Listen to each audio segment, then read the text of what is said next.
तो CA inter और CA foundation के एग्जाम्स इतनी ज्यादा पास में, और हमें बहुत ज्यादा नेगेटिविटी हमारे अंदर, इवन हमारे जो फ्रेंड्स है, आसपास का माहौल है, वो भी बहुत एंग्जाइटी भरा है। हमें बहुत अंदर से डिप्रेसिंग फील होता है, बहुत बार रोना भी आ जाता है कि यार अब कैसे क्या होगा, और बहुत ही ज्यादा ऐसे एंग्जाइटी वाली सिचुएशन है। सेम मेरे साथ भी थी।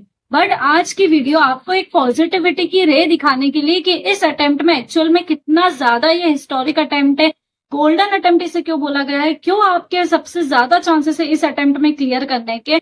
सब बहुत सारी नेगेटिविटी को दूर करते हुए एक पॉजिटिविटी की अगर होप हमें दिखे ना, तो वो भी काफी होती है इस टाइम पर हमें खुश करने के लिए। और आज की वीडियो में मैं आपको कुछ ऐसे रीजंस दूंगी जिससे आपको लगेगा कि वास्तव में यार हम इस अटेम्प्ट में क्लियर कर सकते हैं। बट उससे पहले अगर अभी तक आपने मेरे चैनल को सब्सक्राइब नहीं करा है, डू सब्सक्राइब माय चैनल, क्योंकि यहाँ पर आपको सीए फाउंडेशन से लेकर आफ्टर सीए तक सारी वीडियोस अवेलेबल हो जाते हैं। तो वीडियो को आगे कंटिन्यू करने से पहले जैन 25 में अगर हमारी एग्जाम्स है, तो सबसे बड़ी दिक्कत अभी हमारे लिए ये है कि रिविजन्स नहीं हो पा रहे हैं। और इसका सिंपल सा सोल्यूशन ये है कि अगर अभी हमारे पास इंपॉर्टेंट आंसर्स एंड क्वेश्चंस की लिस्ट होती है, तो हम उसी को 3 to 4 टाइम्स इजीली रिवाइज कर सकते हैं। एंड इसीलिए सीए प्रतीक ठक्कर सर आपके लिए लेकर आ गए हैं इंपॉर्टेंट क्वेश्चन और आंसर्स की लिस्ट, जो कि पिछले 7 से 8 अटेम्प्ट्स के पिछले आरटीपीज, एमटीपीज, पास्ट ईयर पेपर्स को एनालिसिस करने के बाद ही बनाया गया है। पिछले अटेम्प्ट्स में भी काफी स्टूडेंट्स ने इसका बेनिफिट लिया है और काफी अच्छे नंबर स्कोर करे हैं। इस बुक को ऐसे डिजाइन किया गया है कि ये सब्जेक्ट वाइज कलरफुल बुक्स आपको प्रोवाइड की जाएगी, जिसमें 80 से 100 इम्पॉर्टेंट क्वेश्चंस विद आंसर्स आपको चैप्टर वाइज दिए जाएंगे। Students can get access of this PDF book immediately after the payment. You can view and read it with unlimited time till the last day of your exams. और ये बहुत ही ज्यादा affordable prices पर भी है। लेकिन उसके बाद भी अगर आप मेरा कोड यूज कर लेते हैं सीए लर्नर्स, तो आपको 10% का एडिशनल ऑफ और मिल जाएगा।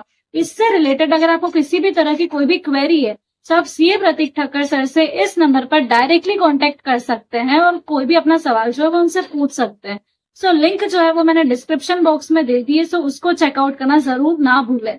तो मेरा नवंबर में अटेम्प्ट था जब सीए इंटर का, तब मेरी हालत कुछ बहुत अच्छी नहीं हुआ करती थी। मतलब मैंने बहुत कम टाइम में अपनी सीए इंटर की प्रिपरेशंस करी थी। तो मैं भगवान से कहीं ना कहीं वो अंदर से एक चीज मांग रही थी कि भगवान बस 2-4 दिन ही एक्सटेंड कर दो, एग्जाम्स पर कर दो। और हर स्टूडेंट के मन में वो चीज रहती है कि यार काश हमारी एग्जाम्स एक्सटेंड हो जाए। और मेरी सीए इंटर की एग्जाम्स बिलीव मी और नॉट के 7 या 8 दिन के लिए हमारी एग्जाम्स एक्सटेंड हुई थी। और मैं सबसे ज्यादा खुश हुई थी, और मैंने उस टाइम पर खुद से एक प्रॉमिस करा था कि ये 7-8 दिन में इस कदर यूटिलाइज करूंगी ताकि मैं अपने सीए इंटर के जो ग्रुप्स है बोथ ग्रुप्स निकाल सकूं। और मैंने अपने पापा मम्मी को भी सेम चीज बोली थी और मैंने वो कर दिखाया। सो आपके अंदर अगर वो बिलीफ है ना कि हम कर सकते हैं, तो आप डेफिनेटली कर सकते हैं। और आपके साथ भी सेम सिचुएशन हुई है। सीए फाउंडेशन वालों को एग्जाम्स जो है एक्सटेंड कर दी गई है, साथ ही में आपको लॉ में 3 दिन मिले हैं। आप मान नहीं सकते हो कि ये कितनी बड़ी बात है। बिलीव मी और नॉट के 1.5 दिन जो लॉ का रहता है ना, वो सफिशिएंट होता ही नहीं है बिल्कुल भी रिविजन्स के लिए। और जब हमें 3 दिन मिलते हैं ना, तो ऐसा लाइक बहुत रेयर अटेम्प्ट्स में होता है, बहुत मिनिमम अटेम्प्ट्स में ऐसा होता है कि हमें इतने अच्छे दिन मिल जाए और साथ ही में हमारी एग्जाम्स भी एक्सटेंड हो गई। और अगर सीए इंटर की बात करें, तो सीए इंटर वालों को भी अगर हमारा नॉर्मल अटेम्प्ट देखा जाए तो वो नवंबर में आता, लेकिन आपको 2 महीने एक्स्ट्रा मिले जनवरी अटेम्प्ट के लिए, तो आपने डेफिनेटली ज्यादा रिविजन करे होंगे, आपका पोर्शन ज्यादा कवर हुआ होगा, सो आपके पास ज्यादा चांसेस है एग्जाम्स को क्लियर करने। Now continuing with the second reason, तो जो पिछले 2 अटेम्प्ट्स के हमारे रिजल्ट्स रहे वो काफी अच्छे नहीं रहे। लेकिन अगर आप देखोगे तो सितंबर में रिजल्ट्स डाउन होने का मेजर रीजन ये था कि वहां पर मेजोरिटी स्टूडेंट्स रिपीटेड स्टूडेंट्स है, मतलब उन्होंने अपनी एग्जाम्स पहले से दे रखी थी, उसकी वजह से रिजल्ट काफी डाउन रहा। और अगर आप ऐसे भी देखना चाहो, सो ये लास्ट सीक्वेंस ऑफ एग्जाम्स है। मतलब मई में जो हमारी एग्जाम्स हुई, सितंबर में एग्जाम्स हुई, लेकिन जनवरी 25 एग्जाम्स अगर हम उस हिसाब से देखें तो लास्ट एग्जाम से, तो मोस्ट प्रोबेबल हम मान के चलते हैं कि शायद इस बार आईसीआई बैलेंस आउट स्ट्रेटेजी से खेल सकता है। इसका मतलब पिछली 2 बार अगर रिजल्ट अच्छा नहीं रहा है, तो शायद इस बार आईसीआई रिजल्ट अच्छा निकाल सकता है। पेपर चेकिंग जो है वो अच्छे से कर सकता है, इजी पेपर चेकिंग हो सकती है, इजी पेपर्स आ सकते हैं। ये पॉजिटिविटी माइंड से हम अगर लेकर चले तो हो सकता है कि इस बार का रिजल्ट अच्छा रह सकता है। Continuing with the third reason, हमारे मन में एक चीज ये है कि यार हमें 2 महीने एक्स्ट्रा मिले थे, बाकी सब लोगों को भी 2 महीने एक्स्ट्रा मिले, तो शायद इस बार स्टूडेंट्स बहुत ज्यादा प्रिपेयर्ड है और हम जो है इतने प्रिपेयर्ड नहीं है, तो हमारी एग्जाम्स क्लियर नहीं होगी। लेकिन ये आपकी गलत फहमी है, क्योंकि आपको खुद को ये पता होगा, आप अपनी खुद की सिचुएशन देखो कि हमें 2 महीने एक्स्ट्रा मिले थे। सब हम कितना ज्यादा प्रिपेयर्ड हो सकते थे। मतलब अगर हम फ्रॉम स्क्रैच भी स्टार्ट करें तो बहुत सारे लोग 2 महीने के अंदर इंटर के बोथ ग्रुप्स क्लियर कर लेते हैं। लेकिन ये सिर्फ हमारी सोच है, क्योंकि एक्चुअल में ऐसा होता नहीं है। जितना ज्यादा टाइम मिलता है ना, उतना ज्यादा टाइम बिगड़ भी जाता है। और आपने खुद के ऊपर भी ये देखा है कि हमने सेम चीज करी है। सो आपको अगर ऐसा लग रहा है ना कि बाकी स्टूडेंट्स बहुत ज्यादा प्रिपेयर्ड है, तो ऐसा एक्चुअल में है नहीं। सो आप अगर मीडियम भी पढ़ाई करके जा रहे हो, लेकिन जो करके जा रहे हो वो अच्छे से करके जा रहे हो, और आपने अभी भी अगर सोच लिया कि अभी जितने दिन बाकी है ना उसमें भी हम अपना बेस्ट देंगे, और हम अपनी हार स्वीकार नहीं करेंगे खुद से, हम हारेंगे नहीं, और हम अपना बेस्ट देंगे और बेस्ट माइंडसेट से जाएंगे और एग्जाम्स क्लियर कर लेंगे। और ये नहीं सोचेंगे कि यार बाकी लोगों ने तो बहुत ज्यादा प्रिपरेशंस कर रखी, क्योंकि एक्चुअल में ऐसा है ही नहीं। अब coming with the fourth reason, कि आपके पास उतने ज्यादा डिस्ट्रैक्शंस भी नहीं थे। आप डिस्ट्रैक्शंस इन टर्म्स ऑफ कि कोई फेस्टिवल्स नहीं है। जनवरी 25 अटेम्प्ट में अगर देखा जाए तो नवंबर में बहुत ज्यादा ऐसा दिवाली वाला माहौल रहता है। एग्जाम के टाइम पर दिवाली चल रही होती है, बहुत डिस्ट्रैक्शन होता है।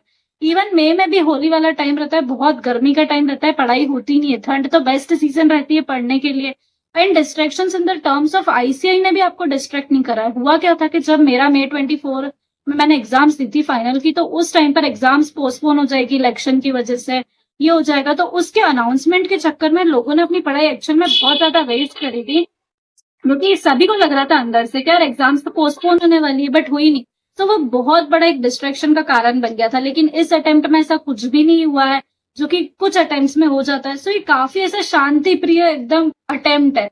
लास्ट रीजन अगर आप देखोगे इस पूरी वीडियो में, कि इस वीडियो में हमने ऐसी बातें करी है जो कि एक पॉजिटिव बात थी। मतलब बहुत सारी नेगेटिविटी के अराउंड हमने कहीं ना कहीं वो पॉजिटिव एस्पेक्ट्स निकाले। और हम ये बोलूंगी मैं तो अब लास्ट में जाकर, कि अभी तक अगर आप इस वीडियो में कंटिन्यूड हो, वीडियो को देख रहे हो, तो आप लेजिट अपनी पढ़ाई के लिए बहुत सीरियस हो। आप चाहते हो एक्चुअल में कि हम यहाँ से कुछ सीख कर जाए, कुछ मोटिवेशन लेकर जाए और अपने एग्जाम को क्लियर करे कैसे भी कर। तो आप ये मानकर चलो कि हमारा अटेम्प्ट अभी हो इन रीजंस के बावजूद, या फिर कभी भी हो, जब भी हमारा अटेम्प्ट है ना, वो डेफिनेटली एक हिस्टोरिक अटेम्प्ट है, वो गोल्डन अटेम्प्ट है, क्योंकि उसमें हमारी एग्जाम्स क्लियर होने वाली है। आप उस माइंडसेट से जाओ कि आपकी जो प्रिपरेशंस है ना, वो बहुत सफिशिएंट एग्जाम्स को क्लियर करने के लिए। और उस पूरे एग्जाम हॉल में अगर कोई एक बच्चा भी क्लियर करेगा ना, सो वो डेफिनेटली आप होंगे। और आप कमेंट्स में लिखो कि हम कैसे भी करके, बाय हुक और बाय क्रुक, कैसे भी करके अपनी एग्जाम्स को क्लियर करेंगे, और हम अगली एग्जाम्स देंगे तो वो डेफिनेटली नेक्स्ट लेवल की होगी।